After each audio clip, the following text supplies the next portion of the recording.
El conocido barrio de la Soterraña se encuentra al sur poniente de la ciudad de Morelia, enclavado en los barrios de la Merced, al norte, del Prendimiento al oriente, La Golondrina al surponiente, Santo Niño al norponiente y de Santa Catarina, hoy Carrillo, al suroriente.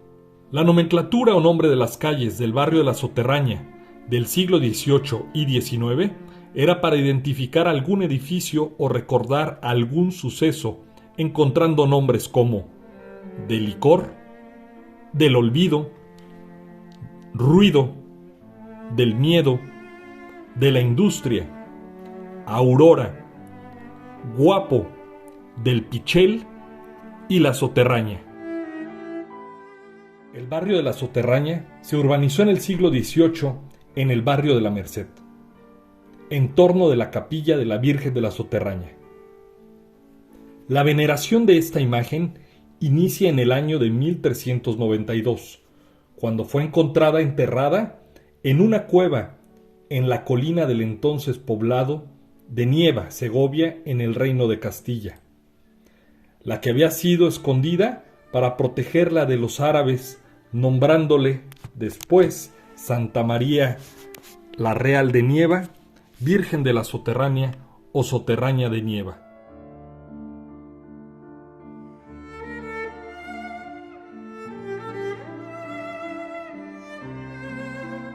Toda mi vida tengo 61 años viviendo en este barrio. Yo aquí nací, mi madre no frecuentaba estar en casa porque ella tenía un negocio en San Agustín. Pero a la edad de 15 años que yo tenía, ya estamos radicando aquí en el barrio de la Soterraña. Mi nombre es Roberto Cervantes Virrueta, que es uno de los barrios de más renombre dentro de lo que es nuestro querido Morelia. Toda la gente no habla, por ejemplo, de Cristo Rey, no habla del Jardín, toda la gente dice la Soterraña. Entonces, desde aquellos años que yo estaba chico, porque yo me crié en el mercado de San Juan y de San Francisco, eso fue donde yo nací. Entonces, yo escuchaba mucho hablar de la Soterraña, la Soterraña, y pues cuando me casé, pues resulta que vine a dar al barrio de aquí. Entonces, pues yo lo recuerdo con un cariño ya muy grande. Mi nombre es Héctor Arévalo Chávez, de aquí de Morelia. Mi papá era Florentino Arévalo Urrutia. Él nació el 5 de junio de 1942. Fue un músico, trompetista, fue integrante de la Sinfónica de Michoacán. Tengo 42 años viviendo en el barrio de la calle Granaditas y todo lo que es la Soterraña. Hace más de 70 años que estoy hablando, eran los bebederos de los animales cuando traían las cargas. Aquí en Morelia, ahí en la fila era donde era el bebedero. Estaba despoblado, aquí venían circos, venían volantines, todos esos juegos que había en el tiempo de mis padres. Pues dicen que en la época de la Revolución, ahí se reunieron revolucionarios porque les daban de tomar a los caballos y les daban agua y ahí convivían en la época de la Revolución. A finales del siglo XIX, el Jardín de la Soterraña era un punto importante de comercio. Los jueves en la mañana arribaban carretas cargadas de vigas, viguetas, morillos, cintas, tejamanil, tablas y tablones de madera para vender a la ciudad. Y lo más grande aquí de nosotros, aparte del jardín, pues el templo ahora de Cristo Rey. Que hubo un señor que llegó de España, no recuerdo, creo que se apellidaba Guzmán. Este señor vino y puso la capilla, pero él la quería poner a la advocación de la Virgen de Guadalupe, pero ya estaba el santuario, entonces no pudo ponerla a ese nombre. Entonces le puso a la advocación de la Virgen de las Nieves, y la que tenemos aquí es la más antigua de todo el mundo. Y en 1945 se derrumba toda la capilla para levantar el templo, el padre Guillermo, y él levantó la fachada, nada más, porque adentro pues, no había nada, eran matorrales, pero por un lado y por otro. Y cuando él muere en el año de 1977, si mal no recuerdo, viene Antonio Cermeño, un padre joven, y empieza a levantar. Él levantó el templo, le puso piso, puso la imagen de Cristo Rey y puso la casa sacerdotal. Gracias a estos dos padres, a Toño Cermeño y a Paco Moreno, tenemos este templo tan hermoso. Que fue un templo que costó mucho construirlo. Era un terreno muy difícil de construir porque era como un llano. Lo construyeron pues muchas gentes de ahí del barrio de la Soterránea, de la calle Granaditas, Andrés Quintana Roo, Corregidora. Se unieron todos los vecinos de ese tiempo para construir el templo de Cristo Rey, principalmente por un señor que tenía un cine traído desde París. Entonces este señor se le ocurrió la idea de poner un cine ahí en esa área. ¿Para qué? Para recabar fondos para el templo. Durante 1953, el arquitecto Jaime Sandoval desarrolló la construcción del templo actual, con el apoyo de los padres José y Guillermo Ibarrola y del arzobispo Luis María Altamirano. La veneración de la Virgen de la Soterraña en Valladolid, hoy Morelia, se origina en 1764, cuando se construyó una capilla en los terrenos y con dinero del vallisoletano Juan José Guzmán y Cendejas, con la contribución de algunos otros vecinos del barrio de Nuestra Señora de la Merced.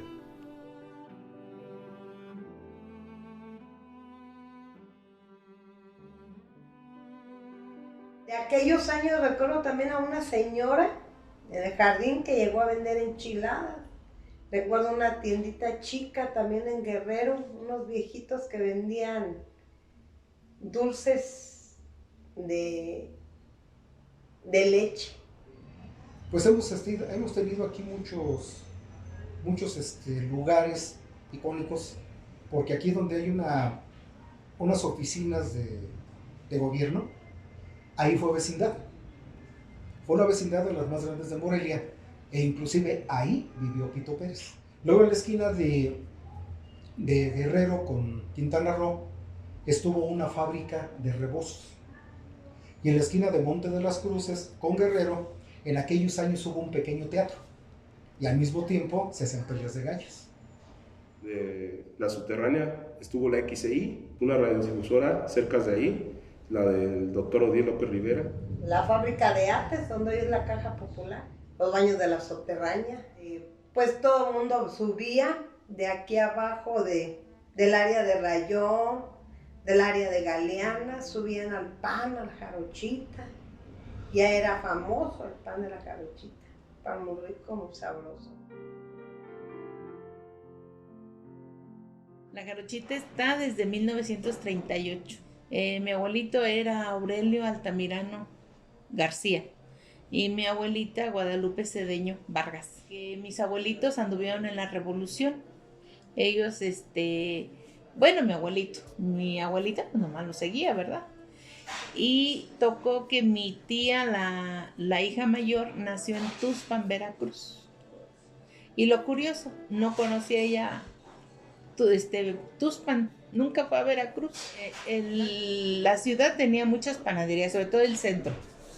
Era más famosa la panadería del Cuerno, y aquí en Carrillo había 3 panaderías, que era el 15 de agosto, que es donde venden todo lo de herbolaria y todo eso. Era muy famosa también el 15 de agosto.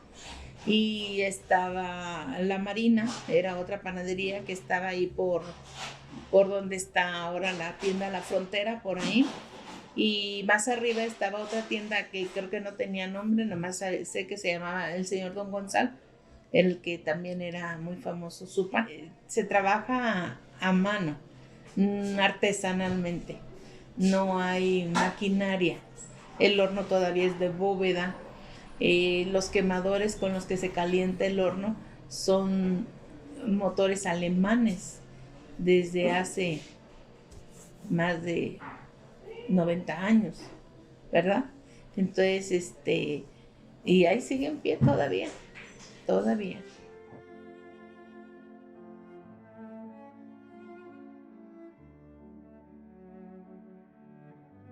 Recuerdo mucho al señor, le decían el Che Juárez, era un entrenador del Morelia. Recuerdo al que también pasaba por el jardín, el licenciado Marco Antonio Aguilar Cortés, al maestro Espitia, de ahí de la esquina del jardín, una persona muy culta, muy, pues con ganas de apoyar a uno en literatura, en lógica, en muchas cosas. Un maestro muy buena gente. Todavía existe personas que frecuentamos, como es don Luis, el de la tienda, Luis García. Estaba Arturo, el peinador de la mujer exigente, también vecino importante para nosotros y de respeto. Don Luis Becerra, del Cortijo La Salud, también otra persona muy seria con nosotros. Y luego, pues ya fueron llegando vecinos de otros lados y también con el respeto hacia uno y hacia ellos. Yo me llamo Gabriela García Pérez. Carmen García Pérez. Mi papá fue el peinador de la mujer exigente, Arturo García Izquierdo, y fue el que se encargó de tener Este jardín. Canas llegó a peinar a María Félix, a Dolores del Río, a muchas artistas de la época de oro del cine mexicano. José Luis García Romero, bueno, el jardín, para no ir tan lejos, había 3 palmeras, una en la orilla, antes de la pila la segunda, y después de la pila estaba la tercera. Daban dátiles, y todos los chavos de aquel tiempo pues eran bien veloces, se subían a bajar dátiles. Ese es uno de los detalles. Y ahí jugábamos fútbol. Pues que cuando jugaban los sábados, mis hermanos con todos sus amigos del lado del jardín, siempre los corrían, porque se baloneaban las puertas de la casa del maestro Espitia. Le decía que se fueran a jugar al otro lado porque con el balón le golpeaban su puerta y pues se enojaba mucho. Allá era las 1001 noches allá. Cuando se cambia mi papá para acá, le pone las 1000. Y en aquel tiempo se podía vender aquí cerveza, vino, jugar baraja, dominó, y no había problema con el ayuntamiento. Yo tengo por ahí un recibo del ayuntamiento todavía del 48, donde podía uno trabajar así, de la mitad de la tienda para allá. Se ponían los que tomaban de ahí para allá, de la mitad para acá entraba toda la gente al pan, a la leche, al azúcar, al piloncillo, a todo, y no había problema, había mucho respeto. Entre las calles de la Soterraña recordamos los negocios de abarrotes de Maruata, de Ofelia Villalobos de Sotelo, en la calle Guerrero esquina con Javier Mina, abarrotes Janitzio, de Gregorio Urueta Barriga, en la calle de Granaditas, abarrotes Lagunillas, de Emilio Carrillo, en la calle de Granaditas, Superfarmacia, en la esquina de Rayón y Corregidora, Restaurant Minsicuri, de Guadalupe Urbina, en la calle Corregidora, abarrotes Las Mil, de Luis García Escobar, en la calle de Rayón, Baños Victoria, frente al jardín de la Soterraña de la familia Gutiérrez, y, por supuesto, la legendaria panadería La Jarochita, de Aureliano Altamirano García, en la calle de Quintana Roo. Tengo un amigo que vino de México y se hospedó en un hotel que está aquí en la esquina de Corregidora con Rayón. Entonces me contaba él que no tuvo sueño cuando llegó al hotel, eran como las 2:30 de la mañana, y se vino al jardín, sacó un cigarro y estaba fumando, muy contento, y luego me dice: oye, qué bonitas tradiciones tienen aquí en Morelia. ¿Por qué? No, qué bonitas tradiciones. Dice: estaba yo fumándome mi cigarro sentado en una de las bancas cuando veo que viene el velador con su capa, su sombrero y su cayado con el farol. Dice, pasó junto de mí, buenos días, señor. Buenos días, señor. Y se pierde por la calle de Guerrero. Dice, y lo alcanzo a oír, las 3 y todo en sereno. Dice, qué bonitas tradiciones tienen. Le dije, ¿sabes qué? El velador pasa el mundo. Dice, entonces, ¿qué vi? Viste al sereno, el que se aparece en este jardín. Una leyenda que mi abuelo me contaba, mi abuelo vendía frutas, más bien verdura y chiles y ollas y todo en el mercado de San Agustín. Entonces él salía de aquí a temprana hora, como creo que me contaba que se iba de aquí a las 5 de la mañana, para llegar hasta San Juan a comprar sus cosas que él vendía y que se la trajeran en una carreta hasta San Agustín. Y dice que él siempre que atravesaba el jardín, lo acompañaba una sombra, una señora, y que lo acompañaba toda la travesía hasta que terminaba el jardín y que ya ella desaparecía su sombra y la señora, y que él continuaba hasta San Juan. Eso es una de las leyendas que mi abuelo, don Fulgencio, me contaba de niña. En 1883, la plaza fue nombrada Plazuela Antonio de Mendoza, en alusión del primer virrey de la Nueva España y fundador de Morelia. El terreno donde se localiza el Jardín de la Soterraña fue propiedad de Nicolás de la Torre Lloreda, el cual fue comprado por el ayuntamiento a mediados del siglo XIX para colocar un aprovisionamiento de agua para los habitantes del barrio, al centro de un terreno terregoso.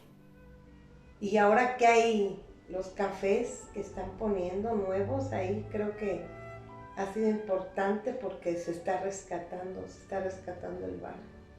Y más que nada que el ingeniero Alfonso Martínez, desde su anterior gestión que tuvo en el ayuntamiento, nos traía eventos culturales, nos servían mucho esos eventos culturales aquí en el jardín.